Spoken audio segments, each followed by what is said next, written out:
नमस्कार। Janaki FM 106 megahertz Janaki समाचार में अपने के स्वागत है। जैसा सुनल जाऊ समाचार। एक मुख्य समाचार।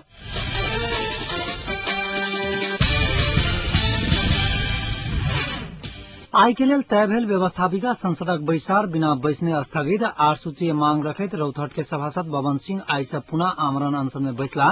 माओवादी लड़ाकू के 7 शिविर में प्राविधिक टोली पहुंचला के बाद अघन 7 गते भीतर वर्गीकरण के काज समाप्त नहीं हैत। आ कोलकाता टेस्ट में वेस्ट इंडीज के संघर्ष जारी। भारत के पलड़ा भारी।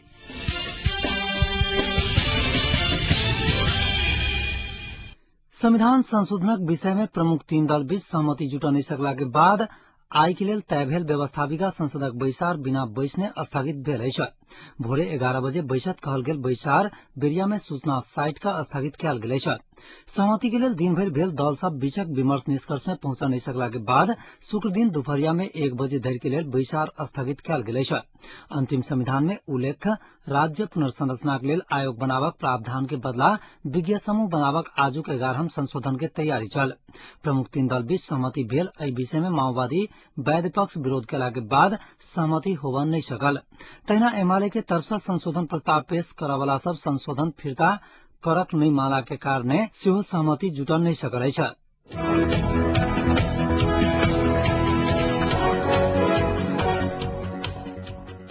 7 सूची सहमति अनुसार कायल से लड़ाकू पुनर्वर्गीकरण के काज शुरू करक लेल माओवादी लड़ाकू के 7 शिविर में प्राविधिक टोली पहुंचला के बाद अघन 7 गते भीतर वर्गीकरण के काज समाप्त नहीं हैत। लड़ाकू वर्गीकरण के लेल काज शुरू रहते समय में वैध पक्ष अवरोध करत की कई चिंता एक तरफ अछि त शैक्षिक योग्यता के कारणे बहुतो लड़ाकू समायोजन से वंचित होबे लगला के कारणे ओकरा सबके निराशा उत्पन्न भेल अछि। दल सब बीच 7 सूची सहमति अनुसार अघन 7 गते भीतर लड़ाकू पुनर्वर्गीकरण समाप्त होबा अछि। मुदा पुनः स्थापना पैकेज अनुमोदन आ आरोप प्रक्रिया सबके शुरुआत करम में अबेर भेला के कारणे पुनर्वर्गीकरण के प्रक्रिया लंबा होबा लागल अछि। पैकेज में निष्कर्ष लागा में अबेर भेला के कारणे कार्यतालिका किछु दिन आगा घुसका लागल। सेना समायोजन विशेष समिति सचिवालय के संयोजक बालानंद शर्मा बतौले छ।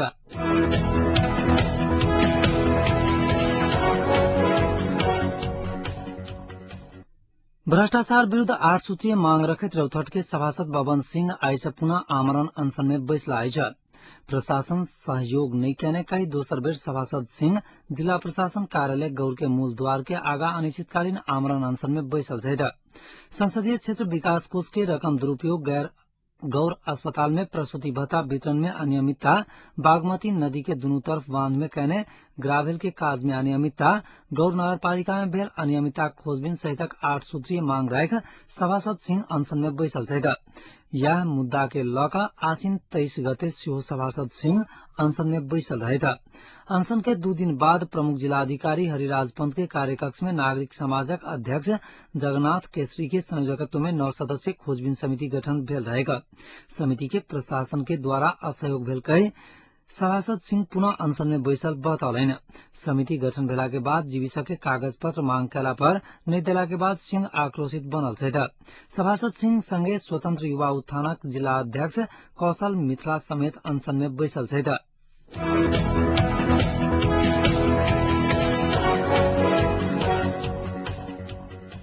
संयुक्त अधिराज्य के प्रधानमंत्री डेविड कैमरून नेपाल भ्रमण करके अपन इच्छा व्यक्त कैले छ। 13 नवंबर के लड़ाई में वीरगति प्राप्त योद्धा सबक याद में कर लागल आयोजित रिमेम्बर्स संडे समारोह में नेपाली राजदूत डॉक्टर सुरेश चंद्र चालिसे के नेपाल भ्रमण आवके ओ आश्वासन दिले छ। राजदूत चालिसे 197 वर्ष आम नेपाली जनता आ गोर्खाली सब ब्रिटिश प्रधानमंत्री के नेपाली भूमि में स्वागत कर तैयार रहल बारे ध्यान आकर्षण करौला के बाद प्रधानमंत्री कैमरून आवके तिथि अखने तोग नहीं सकला के बाद एक बेर नेपाल आवके इच्छा व्यक्त करने दूतावास स्रोत जनौलक छ।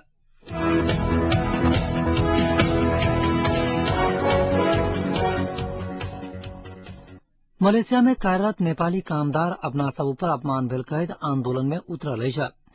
जोहर वातुपाहात में रहल रामा टेक्स कंपनी में कार्यरत नेपाली श्रमिक सब अपना सब ऊपर भेल अपमान के विरोध में श्रमिक सब आई भिनसरे से कामकाज ठप्का आंदोलन में उतरल छ। रामाटेक्स कंपनी में कार्यरत महोत्तरी के पंच शाह ऊपर कंपनी मालिक अभद्र व्यवहार करने विरोध में नेपाली श्रमिक आक्रोशित भेल छ। काज में व्यस्त रहल समय शाह के कंपनी के साहू कंपनी में रहल पाथर ठेका में अबेर करने आरोप में कंपनी मालिक 2 थप्पड़ मारा के संगे ओ पीब रहल सिगरेट मुंह में लजाकर सटा देने वह कंपनी में कार्यरत दोसर नेपाली सूर्य कुमार रेग्मी बतौलिने छ।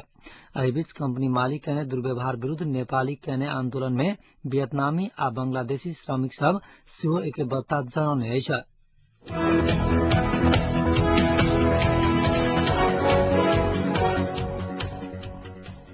बॉलीवुडक चर्चित अभिनेत्री ऐश्वर्या राय आई बेटी के जन्म देलिए छ। अभिषेक बच्चन आ ऐश्वर्याक पहिल संतानक रूप में बेटी भेल पिता अभिषेक आ बॉलीवुडक अभिनेता एवं बाबा बनल अमिताभ बच्चन अपन ट्विटर में लिखने छथि। ऐश्वर्या किछु दिन से हिल्स अस्पताल में भर्ना भेल छलीह। नया संतानक स्वागत के लेल बच्चन परिवार में भव्य तैयारी कयल गेल भारतीय संचार माध्यम सब जनलक छ। बेटीक जन्म भेला के बाद अभिषेक ऐश्वर्या आ बाबा अमिताभ के बधाई देवा वाला सभक लाइन लागल छ। भारतीय संचार माध्यम के अनुसार 7 हिल्स अस्पतालक सुरक्षा कड़ा कयल गेल छ।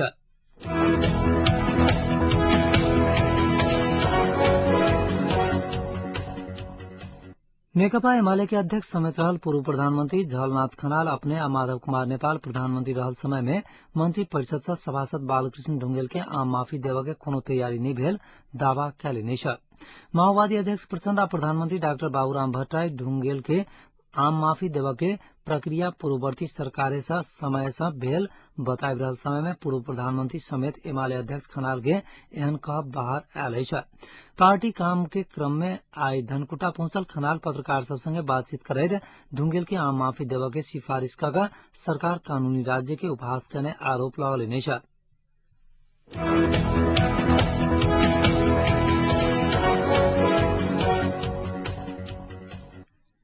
माओवादी प्रवक्ता एवं शिक्षा मंत्री दीनानाथ शर्मा, उपाध्यक्ष मोहन वैद्य आ महासचिव रामबहादुर थापा बादल शांति आ संविधान विरोधी रहल आरोप लगौलने छ।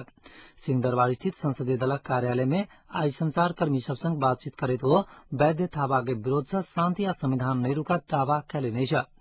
ओ सब शुरुए से शांति आ संविधान के विपक्ष में उठैत आयल छथि मुदा विरोध से शांति आ संविधान के प्रक्रिया नहीं रुकत ओ बतौलने छ। नेता शर्मा समायोजन प्रक्रिया में सहभागी नहीं हो वाला नेता द्वय लड़ाकू के अपील करने प्रति सेहो आपत्ति जनौलने छ। एहन वक्तव्य पार्टी नीति अनुशासन आ मूल्य मान्यता अनुरूप नहीं रहल लड़ाकू वैद्य आ थापा पक्षक नहीं रहल दावा करैत ओ कहलनि सेना अपन चेन ऑफ कमांड में चलैत अछि। यदि कोनो व्यक्ति के पाछा लागत त ओ जनमुक्ति सेना सेहो नहीं हैत आ नेपाली सेना सेहो नहीं हैत।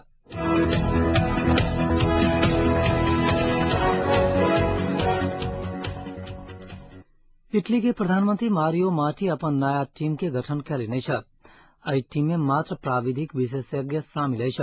कोनो राजनीतिक व्यक्ति के एहि में जगह नहीं भेटल छ। मारियो माटी कहलनि कि ओ सरकारक प्रमुख त रहबे करता संगे आर्थिक मामलाक विभाग सेहो अपने लग रखता। ओ कहलनि हुनक उद्देश्य इटली के आर्थिक वृद्धि के फेर से शुरू करक छैन। बर्लुस्कोनी के राजीनामाक 2 दिन के बाद बहुत विचार विमर्श के बाद प्रधानमंत्री के नया टीम के घोषणा कैल गेल छ।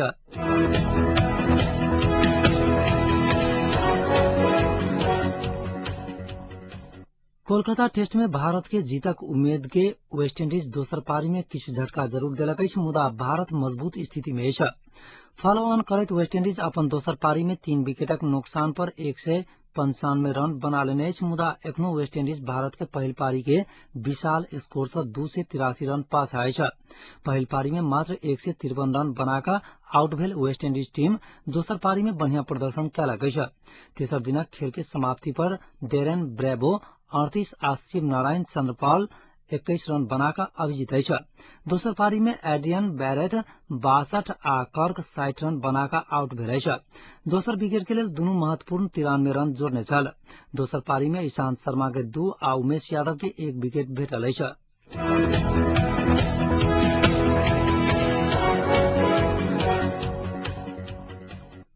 आप जनकपुरक तापक्रम अखन जनकपुरक तापक्रम 24 डिग्री सेल्सियस रहल अछि।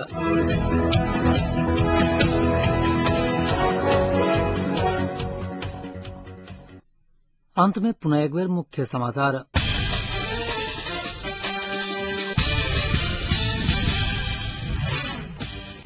आइके लेल तय भेल व्यवस्थापिका संसदक बैसार बिना बैसने स्थगित। 8 सूत्रीय मांग रखैत रौतहट के सभासद बबन सिंह आइस पुनः आमरण अनशन में बैसला। माओवादी लड़ाकू के 7 शिविर में प्राविधिक टोली पहुंचला के बादो अगन 7 गते भीतर वर्गीकरण के काज समाप्त नहीं है। आ कोलकाता टेस्ट में वेस्ट इंडीज के संघर्ष जारी, भारत के पलड़ा भारी। आजुक जानकी समाचार एतै समाप्त होते। समाचार लाक उपस्थित है ताधर के लेल समाचार कक्षक संपूर्ण सहकर्मी संग हम जयके जयबाक आज्ञा दिया। नमस्कार।